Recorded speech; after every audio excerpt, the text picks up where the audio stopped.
I used to think the scariest things in life were ghosts, shadows, and things that go bump in the night. But as I've gotten older, I've realized something far worse exists. People. People who watch. People who collect. People who leave pieces of themselves behind without you ever knowing, until years later, when it's far too late to feel safe again. These are the experiences that taught me that some encounters don't end when you walk away. They wait. I'm currently a freshman in college, and I came home this past week for a funeral. Being back in my childhood bedroom felt surreal, like stepping into a version of myself I'd outgrown but never really escaped. Everything was exactly where I'd left it. Same posters, same creaky floorboard by the door, same little storage box on the shelf above my bed, untouched for years. That box is where everything began again. But to understand why it shook me so badly, I need to go back to my senior year of high school. It was late in the year, close enough to graduation that no one really cared anymore. I had study hall in the library, and I was working on a computer science assignment. My laptop at home didn't have JCreator installed, so I always used the school desktops, specifically two computers in the corner that were the only ones capable of running the program properly. That day, when I walked in, only one seat was open. The boy sitting next to it made my stomach tighten instantly. He was tall, unnaturally tall, and painfully pale, like he hadn't seen sunlight in years. His long black hair hung over one eye, obscuring half his face. He wore an anti-flag t-shirt under a ripped denim jacket and old, scuffed Doc Martens. He looked like he belonged in a different decade, or maybe a different reality altogether. He never spoke to anyone, ever. I had never seen him with friends, never heard his voice in class, never even seen a teacher interact with him beyond attendance. I sat down. The moment I did, he looked up at me like I'd just committed some unspeakable crime. I swear, his stare wasn't normal. It wasn't annoyed or surprised. It was intense, accusatory, like he knew something about me that I didn't. I immediately looked away and started rummaging through my bag, pretending to search for something important. My heart was racing for no reason I could explain. Then I heard it. A chuckle. Low. Quiet. Right next to me. And then he mumbled something under his breath. I froze completely, my head still buried in my backpack.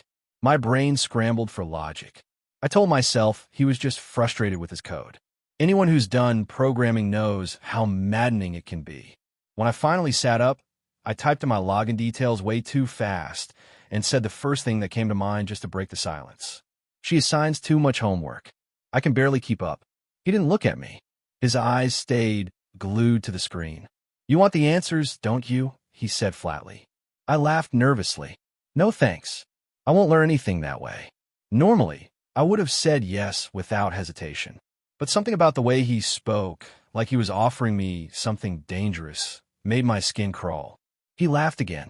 That laugh made my eyes squeeze shut on instinct. It was wrong. Too sharp. Too knowing. When I opened my eyes, he was gone. Just gone. His chair was pushed in. His backpack was missing. But his flash drive was still plugged into the computer. I stared at it for a long moment, unsure what to do. I waited. 5 minutes passed. Then 10. He never came back. Study hall ended at 1 o'clock. At 12:50, I finally pulled the flash drive out and slipped it into my bag, telling myself I'd get it back the next day. It was a Swiss Army knife flash drive, metallic, heavy, and honestly kind of cool. I put it in a small box above my bed and forgot about it. Here's the part that still makes my blood run cold. He never came back to school. At first, no one noticed. He was notorious for being absent. But days turned into weeks. Weeks into months. By May, we were graduating. No one mentioned him. No announcements. No rumors. It was like he had never existed. I didn't think about the flash drive again until 2 days ago, back home, digging through old things, needing one for a PowerPoint presentation. I remember the knife-shaped drive instantly. I scanned it with Norton. Clean. No viruses. Before deleting anything, curiosity got the better of me. The first folder was labeled Computer Science. Inside were the answers to every assignment we'd had that year. Perfectly organized. Every solution correct. The second folder was music. Only 3 songs. Running on Empty, Jackson Brown. White Rabbit, Jefferson Airplane. Helter Skelter, The Beatles. The third folder had no name. Inside it was an AP literature folder. Essays, notes, random documents. One file was titled The Best. I opened it. 10 pages. Every page filled with his first and last name, handwritten over and over and over again. Then came the photos. Pictures of emergency escape plans from every classroom door. A lit cigarette on a bathroom floor. Loose coins next to a yellow post-it note that read chump change in all caps. And then a picture of me. Me, sitting in English class, reading a book. A class he wasn't even in. My chest went tight. My hands started shaking. The last file was titled, Rest in Peace. It was empty. I don't know if it was a joke. I don't know if he disappeared because he lost that flash drive. I don't know if he was watching something terrible unfold or planning something himself. All I know is that I still have a flash drive. And sometimes, when I plug it in, my computer freezes just for a second before recognizing it. This story happened years ago, but it's the one that still follows me into my dreams. My friend Ally and I are both 15 now, but when this happened, we were only 12 years old. Young enough to be stupid, fearless, and absolutely convinced that the paranormal was real. We had been obsessed with ghosts for as long as I could remember. Every sleepover turned into a makeshift ghost hunt. We watched all the TV shows, copied their questions, and used whatever technology we could get our hands on. Most of the time, it was just a flip phone. But that night, we used my dad's touchscreen video camera. That was a mistake.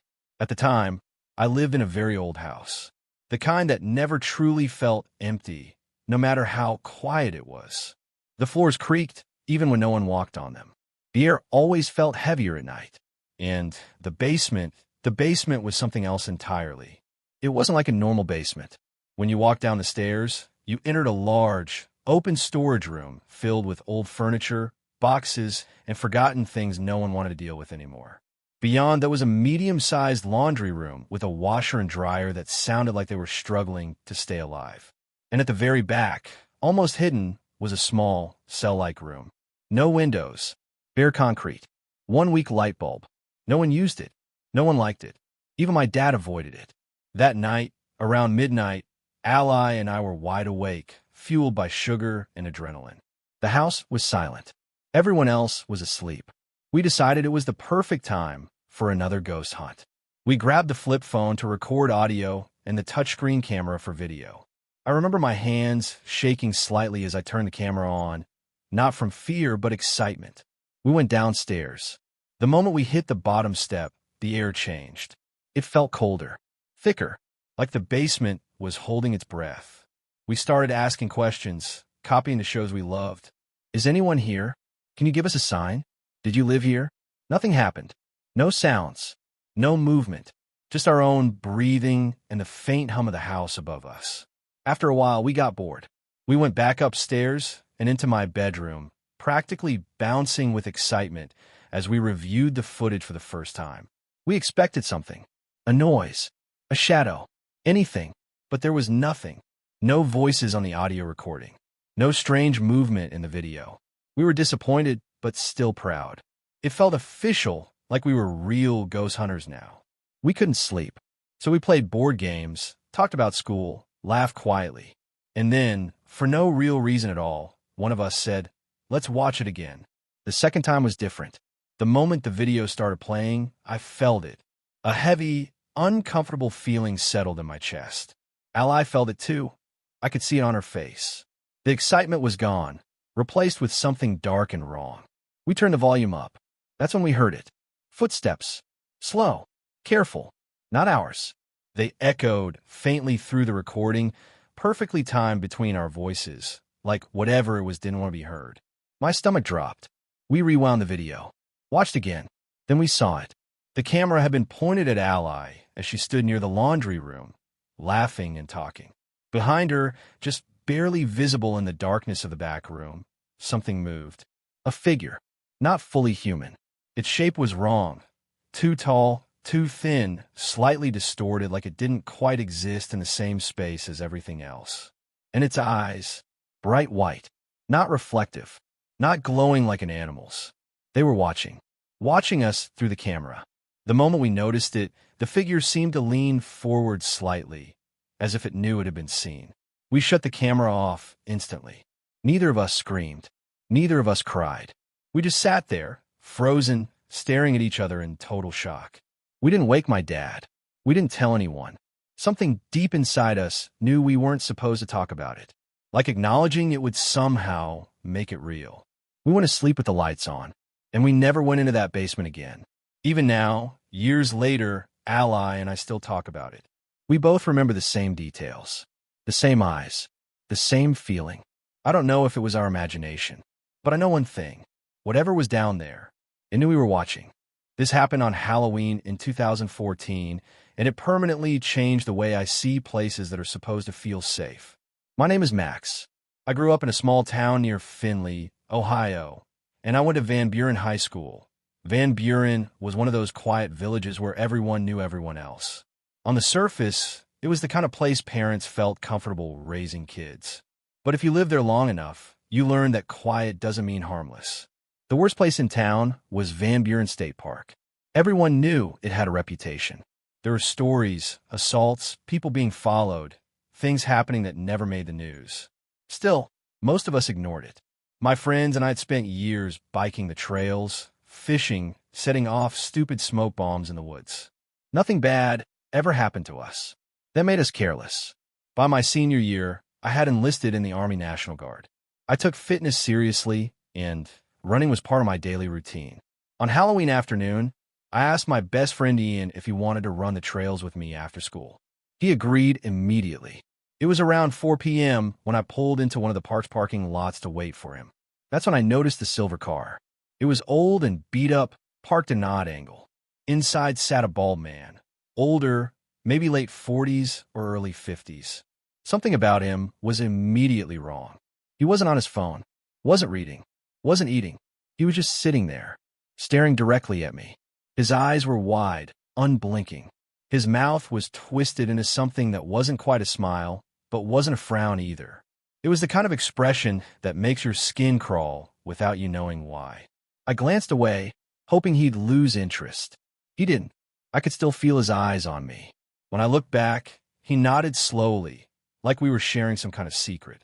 I nodded back out of pure instinct and immediately looked away again. That's when my gut told me to leave. I pulled out of the lot and started driving toward the main road, but when I checked my rearview mirror, the silver car was following me. My heart started pounding. I sped up, cutting through side streets until I reached my high school parking lot. When I finally looked again, the silver car was gone. I called Ian and told him what happened, saying we should probably cancel. That's when my phone buzzed. Ian, I'm here. My stomach dropped. I drove back to the park, heart racing. Sure enough, Ian's car was there, and 2 spaces away was the silver car. The bald man was still inside, still staring. I pulled up next to Ian and signaled for him to follow me to a different parking lot deeper in the park. He didn't ask questions, he just followed. We parked near a trail entrance, far from the road. The silver car was nowhere in sight. We got out and walked down the hill toward the trails, trying to shake the tension. But something still felt wrong. I kept scanning the trees, listening too closely to every sound. After a minute, I told Ian I didn't want to run with anything in my pockets and suggested we head back up to the cars. That's when we saw the silver car again. It was circling the parking lot above us, slow and deliberate, like the driver was hunting. From where we stood, we could see him, but he couldn't see us. We waited, barely breathing, until the car finally disappeared. At the top of the hill, the lot was empty. Against my better judgment, we decided to run anyway. I grabbed a rock from the ground and held on to it, just in case. The woods felt different than usual. Too quiet. We hadn't been running long when the sound started. Footsteps that weren't ours, somewhere off the trail. At first, I thought it was another runner. Then I realized they were pacing us. Always just out of sight. We slowed. The footsteps slowed. Then came the breathing. Low. Heavy. Wrong. It wasn't human breathing, but it wasn't animal either. It sounded wet, strained, like something struggling to pull air into lungs that weren't built for it. Ian whispered my name. Before I could respond, something snapped a branch behind us. We ran. Not jogging. Not pacing. Full sprint. Behind us, something crashed through the underbrush, fast, powerful, bipedal. Each step shook the ground. I could hear it breathing louder now, almost excited. We burst out of the woods and into the parking lot, diving into our cars. Ian peeled out first, and I followed close behind. We made it about 30 seconds down the dirt road before we hit a dead end. Trees everywhere. No room to turn around. Ian panicked, shifting back and forth, tires kicking up dirt. I watched the tree line, heart hammering so hard I thought I'd pass out. Then I saw movement. Something tall stepped into the edge of the headlights. It wasn't the bald man. This thing was massive, far too big to be human. Its limbs were long and uneven. Its posture was wrong, hunched but towering. And the sound it made, that clicking, growling noise echoed through the trees. Ian finally managed to turn the truck around. We didn't wait. He floored it. We didn't stop driving until we hit the main road. Later, Maya told us what made her scream when she was in the tent with Ian earlier. It wasn't an animal. Something had pressed into the side of the tent, breathing heavily, clawing at the fabric like it was trying to get inside. We left everything behind. Tents, sleeping bags, gear. None of it mattered. To this day, Ian swears he's never seen or heard anything like that before or since. I don't know if it was a person. I don't know if it was something else. But I know one thing. Van Buren State Park isn't empty at night. And whatever lives there walks on two legs.